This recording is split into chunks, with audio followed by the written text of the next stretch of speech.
मागील आठवड्यापासून राज्यात पावसाला सुरुवात झाली आहे। नाशिक जिल्ह्यात पावसाचा जोर कायम असल्याचं पाहायला मिळतंय। चांदवड तालुक्यातील असारखेड गावात ढगफुटी सदृश्य पाऊस पडल्याने संपूर्ण गावात तसेच शेतांमध्ये पूर परिस्थिती निर्माण झाली आहे। मंगळवारी झालेल्या अवकाळी पावसामुळे शेतकऱ्यांचं मोठं नुकसान झालंय।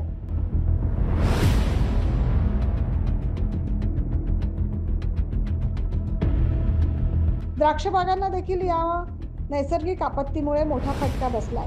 हवामान खात्याकडून अजूनही पुढील 4 दिवस कायमच पावसाचा अंदाज वर्तवण्यात आलाय।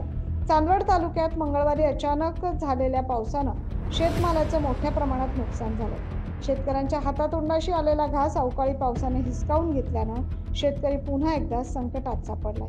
9 न्यूज महाराष्ट्रासाठी प्रतिनिधी नितीन चव्हाण।